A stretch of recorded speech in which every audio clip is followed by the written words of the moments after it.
Dinner was quiet in a way that made my chest feel tight. The plates were full, but nobody was eating. My mom kept moving her fork around like she was afraid of the food. "Just say it," I said. "You've been staring at me for 5 minutes." My dad cleared his throat. "We're taking Evan on a short vacation." I looked at him. "All of you?" My mom finally looked up. "Yes." I waited. "And me?" She glanced at my dad again. "You'll be fine alone." I laughed once, short and sharp. "That's not an answer." Dad said, "Someone needs to manage things here." "Manage what?" "The house. The bills. Everything." I put my fork down. "So you planned a vacation and decided I'm the babysitter." "That's not fair," Mom said softly. I leaned back. "Then explain it better." Evan shifted in his chair. "I told them you might not like it." I looked at him. "Did you?" He shrugged. "They said you're strong." Mom nodded quickly. "You always handle things so well." I felt something sink inside me. "You didn't even ask." Dad said, "We knew you'd understand." I shook my head. "You assumed." "We raised you to be responsible," he replied.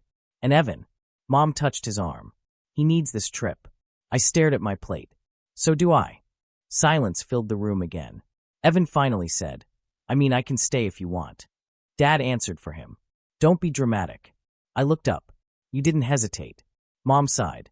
"This isn't about choosing sides." "It feels like it is." Dad's voice hardened. "We already booked everything." I nodded slowly. "Of course you did." Evan avoided my eyes. "I'll bring you something." I almost laughed again. "A souvenir?" "Yeah," he said. "Something nice." Mom said, "We'll only be gone 2 weeks." 2 weeks is a long time," I replied. "You know the routine," Dad said. "Pay the utilities. Feed the dog. Keep an eye on things." I counted on my fingers. Mortgage. Electric. Water. Internet. Groceries. Mom smiled weakly. "See? You've got it." I looked at her. "You didn't tell me about the overdue notice." She froze. Dad's jaw tightened. "That's handled," he said. "When?" "Soon." I nodded again. "Always soon." Evan whispered, "I really am sorry." I looked at him. "You don't sound like it." His face fell. "What do you want me to say?" "The truth." He opened his mouth, then closed it. "I don't know." Dad stood up. "Enough. This conversation is over." I stayed seated. "It always is." Mom said, "Please don't make this harder." "I'm not making it hard," I said. "I'm just here." She reached for my hand, then stopped. "We trust you." I pulled my hand back. "You rely on me." Dad grabbed his keys. "We leave Friday." I nodded. "I'll clear my schedule." Evan stood too. "I'll text you." "Sure," I said. "From the beach." No one answered that. Friday came faster than I expected. Their bags were already in the car. Evan hugged Mom. Dad checked the trunk twice. Mom turned to me. "Call if you need anything." I smiled. "You'll be busy." Dad said, "We'll talk soon." Evan waved. "Bye." I stood in the driveway as the car pulled away. The engine faded. The house behind me felt empty already. I realized then this wasn't about a vacation. It never was. It was about who stayed behind. The house felt louder the first night they were gone. Every sound echoed like it was trying to remind me I was alone. I checked my phone. No messages. I said out loud, "Figures." The next morning, I woke up early and opened the notebook Dad left on the counter. Utilities. Groceries. Lawn. Everything written in his handwriting, like instructions for a stranger. I muttered, "You forgot rent." The phone buzzed. Mom's name popped up. "Hey," she said, her voice bright. "Hi," I replied. "You okay?" "I'm awake." She laughed. "We just finished breakfast by the ocean." I stayed quiet. Dad's voice cut in. "Is everything under control?" "Yes," I said. "Like always." "Good," he replied. "That's why we trusted you." The call ended before I could respond. At work, I skipped lunch. I told myself I wasn't hungry. That was easier than admitting I needed the money. That night, Evan texted. "Evan, you should see this place." "Me looks fun." "Evan, wish you were here." I stared at the screen. "You don't," I whispered. The sink started leaking on day 3. I watched the water drip and said, "Of course." I called a plumber. "That'll be 200, he said. I nodded. "Just fix it." When I got home, Mrs. Thompson was watering her plants. "You look tired," she said. "I'm fine." She tilted her head. "You always say that." I shrugged. "Habit." She smiled gently. "If you need anything, I'm right here. Thank you, I said, surprised I meant it. That night, Mom called again. We're watching the sunset, she said. It's beautiful. That's nice. You sound distant. I'm busy. Dad asked, did you pay the electric bill? Yes. Good. Evan shouted in the background. The food here is amazing. I pulled the phone away from my ear. Enjoy. After the call, I ate cereal for dinner. Dry. I sat on the couch and remembered being 12, holding my backpack while Evan cried about school. Mom hugged him. Dad told me to wait outside. Be patient, they said. I waited a lot. On day 6, Evan finally called me directly. Bro, this hotel has 5 pools, he said. That's great. You should come next time. I laughed softly. Sure. You okay? I hesitated. Are you? Yeah, he said. I needed this. I know. He paused. You always handle things. I don't always want to. Silence followed. I'll call you later, he said. He didn't. That evening, Mrs. Thompson knocked. I made soup, she said. You look like you forgot to eat. I tried to refuse, but my stomach betrayed me. She watched me eat. Your family gone? Yes. They leave you often? I swallowed. Enough. She nodded. That's not the same as trust. I didn't answer. After she left, I checked the mail. Mostly ads. Then I saw the envelope. Bold red letters. Final notice. My hands went cold. It was addressed to my parents. I opened it slowly. Past due. Late fees. Urgent. I whispered, you knew. The house was silent again, but this time it felt heavy. I folded the letter and sat down. For the first time, I wondered if being strong was just another word for being used. I spread the papers across the kitchen table like they might explain themselves if I stared long enough. Bills. Bank letters. Notices I hadn't opened because they weren't addressed to me. I said out loud, just look. The red stamp caught my eye. Foreclosure warning. My throat went dry. Weeks, I whispered. Not months. Weeks. I grabbed my phone and called Mom. She didn't answer. I called Dad. Straight to voicemail. I texted, call me now. The phone buzzed 10 minutes later. Video call. Mom's face appeared first. Her smile dropped when she saw me. What's wrong? She asked. I held the paper up to the camera. Explain this. She blinked. Where did you find that? In the mail, I said. The mail you left for me. Dad leaned into the frame. Lower your voice. I laughed.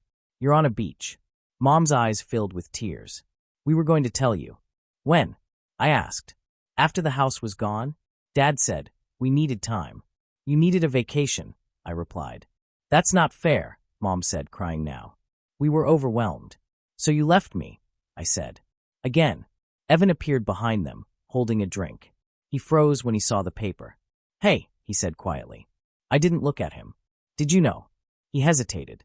Not the details. Dad snapped. This isn't about Evan. It always is, I said. Mom wiped her face. You're better equipped to handle stress. I nodded slowly. There it is. Dad leaned back. You're stronger than us. No, I said. I'm just quieter. Evan spoke up. I didn't ask for this. I finally looked at him. You didn't refuse it either. He looked away. Mom reached for the camera. Please don't abandon us. I laughed again, but it didn't sound right. You already did. Dad's voice rose. We did what we had to do. So did I replied. I opened your mail. Silence followed. Waves crashed in the background. Mom whispered, we thought you'd manage. I leaned closer to the screen. I'm not your backup plan. Dad frowned. Watch your tone. I shook my head. You left me a sinking house and a lie. Evan muttered, I'm sorry. I asked him, for what? He didn't answer. Mom sobbed. What do you want us to do? I paused. Tell the truth. Dad snapped. We don't have time for this. Then you should have stayed, I said. The call ended. Not slowly. Not gently. Just gone. I sat there staring at my reflection in the black screen. My hands were shaking, but my chest felt calm. I said to the empty room, I see it now. I thought about every time they said I was mature. Every time Evan needed help, and I was told to wait. Every problem they handed me because I didn't complain. I wasn't their son. I was their safety net. The house creaked as the heater kicked on. I folded the paper and placed it back in the envelope. I'm done fixing this, I said. The words felt solid. For the first time, survival mattered more than obedience. I stared at the payment screen on my phone and didn't press confirm. I said quietly, "No." The bill stayed unpaid. For the first time, I didn't feel panic. I felt tired. At work, Daniel noticed right away. "You look different," he said while we stocked shelves. "Bad different?" "No," he said. "Calmer." I shrugged. "I stopped fixing things that break me." He nodded. "About time." During break, I told him everything. The house, the debt, the call. "So you're the emergency fund," he said. "I was," I replied. He looked at me. "You know love isn't sacrifice without limits, right?" I laughed weakly. No one taught me that part. That night, I listed my expenses. The numbers didn't work unless I changed something. So I sold my car. The buyer asked, "You sure?" "Yes," I said. "I'm sure." I moved into a rented room across town. One window. One bed. No memories. The landlord said, "It's small." I smiled. So is my life now. My phone kept buzzing. I didn't answer. Mom texted. The bank called. Dad texted, "We need to talk." I muted both. Daniel drove me to work after my shift. "You okay?" he asked. "I feel guilty," I admitted. He said, "Guilt doesn't mean you're wrong." That sentence stayed with me. I took extra shifts. My feet hurt. My hands were sore. But the money was mine. One night, Evan called. I answered. "Why didn't you pay it?" he asked. I said, "Hello to you too." "You let everything fall apart," he snapped. "I let go," I replied. "You knew they couldn't handle it." "That's not my job." He sighed loudly. "You always do this." "Do what?" "Act cold." I paused. "I learned it from you." "That's not fair," he said. "I'm not arguing," I replied. "I'm listening." He was quiet. "Mom's crying every day." "I cried for years," I said softly. "You're being selfish." I smiled a little. "Yes." He hung up. I didn't feel bad. Later, Mom called. "I raised you better than this," she said. "You raised me to survive," I replied. Dad grabbed the phone. "You're abandoning your family." I said, "You left first." He shouted. "We needed help." "You needed escape," I replied. Silence. Mom whispered, "We trusted you." I answered, "You used me." The line went dead. I sat on my bed and waited for regret. It didn't come. At work, Daniel handed me a coffee. "You did the right thing," he said. "I don't know who I am without them needing me." He shrugged. "Someone free." That night, I looked at my reflection in the dark window. "I chose myself," I said. The words felt strange but strong. For once, I wasn't waiting to be needed. I was building something that was mine. I found out they were back through a voicemail. Dad's voice sounded tired. "We need to talk." I didn't call back. Mom texted later. "The cards are maxed." I stared at the message and locked my phone. At work, Daniel asked, "You sleeping better?" "Yes," I said. "That scares me." He smiled. "That means it's working." That evening, Evan called again. "We lost the house," he said. I replied, "I know. You could have stopped this." I leaned against the wall. "You could have stayed." "That's not fair," he said. "It wasn't fair to leave me," I answered. He sighed. "Dad's angry. Mom's blaming herself." I stayed quiet. "Say something," he snapped. "I already did," I said. "Weeks ago." He hung up. Mrs. Thompson caught me outside the next morning. "They came back?" she asked. "Yes." She nodded. "And the world didn't end." "Just theirs," I said. She looked at me carefully. "Sometimes justice is just distance." I repeated it later like a prayer. Mom called that night. "We're staying with your aunt," she said. "I'm sorry," I replied. "You don't sound it," she said. "I am," I said honestly. "Just not enough to fix it." She cried softly. "You changed." "I had to," I said. Dad took the phone. "You let us fail," he said. "No," I replied. "You failed without me." He breathed hard. "You think you're better than us?" "No," I said. "I think I'm done." He hung up. I sat on my bed and waited for the old guilt to crawl back. It didn't. A week later, Evan showed up at my job. "You happy now?" he asked. "No," I said. "But I'm not drowning." He crossed his arms. I had to drop out. "I'm sorry," I said. "You could help." "I won't," I replied. His voice cracked. "You're cold." I shook my head. "I'm awake." He stared at me like he didn't recognize me. "I thought family meant something," he said. "It does," I replied. "That's why this hurts." He left without saying goodbye. That night, I went to my first therapy session. The therapist asked, "Why are you here?" I said, I was raised to disappear. She nodded slowly. And now? I'm learning how not to, I said. When I got home, Mom had left a voicemail. We miss you, she said. Your room is gone. I deleted it. Daniel texted, proud of you. I replied, I'm trying. The days felt quieter. Lighter. I slept through the night for the first time in years. No alarms. No panic. Just rest. Karma didn't knock loud. It didn't shout or demand attention. It just arrived when I stopped holding the door open. They asked to meet on a Sunday afternoon. Neutral place. A small cafe near the park. I arrived early and chose a seat near the window. When they walked in, they looked smaller. Tired. Mom saw me first. Hi, she said softly. I nodded. Hi. Dad cleared his throat and sat down. Evan followed, eyes on the floor. No one spoke at first. Dad finally said, Thank you for coming. I wanted to hear what you had to say, I replied. Mom folded her hands. We should have listened before. I didn't answer. Dad leaned forward. I'm sorry. No excuses. We failed you. The words landed heavy. I said, That's the first time you said that. He nodded. I know. Mom's voice shook. I leaned on you because you never complained. I looked at her. That wasn't strength. That was silence. She started crying. I thought you didn't need help. I needed it, I said. You just didn't look. Evan finally spoke. I wasn't ready for real life. I glanced at him. You never had to be. He swallowed. I see that now. Dad said, We want to fix this. I shook my head slowly. You want it to feel normal again. Mom whispered, Is that wrong? Yes, I replied. Normal hurt me. She covered her mouth. Dad asked, What do you want from us? I took a breath. Space. Honesty. Boundaries. Evan frowned. So that's it. That's the start, I said. Mom reached across the table. I didn't take her hand. I stayed behind, I said. You told me to manage while you escaped. Dad nodded. I was scared. You taught me fear, I replied. Evan said, I thought you'd always catch us.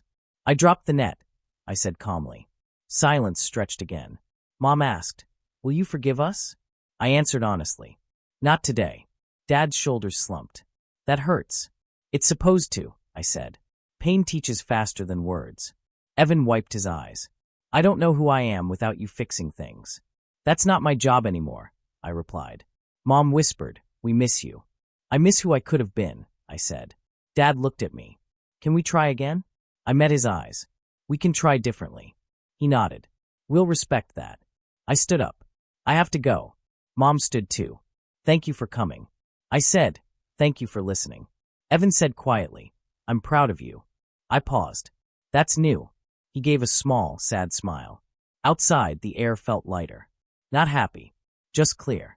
I walked away knowing some apologies come too late. But boundaries come right on time. My apartment is small, but it's quiet in a good way. No shouting. No tension hiding in corners. I make coffee every morning and talk to myself. Slow day, I say. That's okay. Daniel called while I was eating breakfast. You still alive? He joked. Yes, I said. Peacefully. He laughed. That suits you. I think so too. Work is steady now. I don't take extra shifts to escape my thoughts anymore. I take them when I want the money. That difference matters. Mom calls once a week. Sometimes I answer. How are you? She asks. I'm okay, I say. Really okay. She pauses every time, like she's waiting for more. Dad texts instead. Short messages. No pressure. Hope you're well. I reply when I'm ready. Evan messaged last night. I got a part-time job. I typed back, that's good. He replied, I'm figuring things out. I stared at the screen and said quietly, Good. I don't rush to fix anything anymore. Mrs. Thompson waved at me in the hallway earlier. You look rested, she said. I am, I replied. She smiled. Distance can heal. I know, I said. That night, I cooked dinner and burned the rice. I laughed. Still learning. There's no one to impress here. No role to play. I sit on the couch and think about who I was. The son who stayed quiet. The brother who carried weight that wasn't his. I don't hate him. I forgive him. Daniel stopped by with pizza. New place feels solid, he said. It feels mine, I replied. That's better. We ate and talked about nothing important. Before he left, he said, You're not invisible anymore. I nodded. I finally noticed myself. After he left, I checked the mail. One envelope stood out. A postcard. Same beach. Same blue water. I sat down before opening it. The handwriting was Mom's. "We thought of you here." That was it. No guilt. No excuses. I felt something settle in my chest. Not anger. Closure. I placed the card on the table and whispered, "Good." I opened the window and let the night air in. I think about the word they used. Manage. They said it like it was my duty. Like survival was something I owed them. I managed, yes. But not the way they meant. I managed to walk away. I managed to choose myself. I managed to stop being invisible. My phone buzzed. Evan again. "Can we get coffee sometime?" I thought about it. Then I typed, maybe. "Let's see." That answer felt honest. I turned off the lights and lay down. No fear waiting for me. No guilt knocking at the door. Just quiet. I didn't manage because they left me behind. I managed because I finally walked forward alone.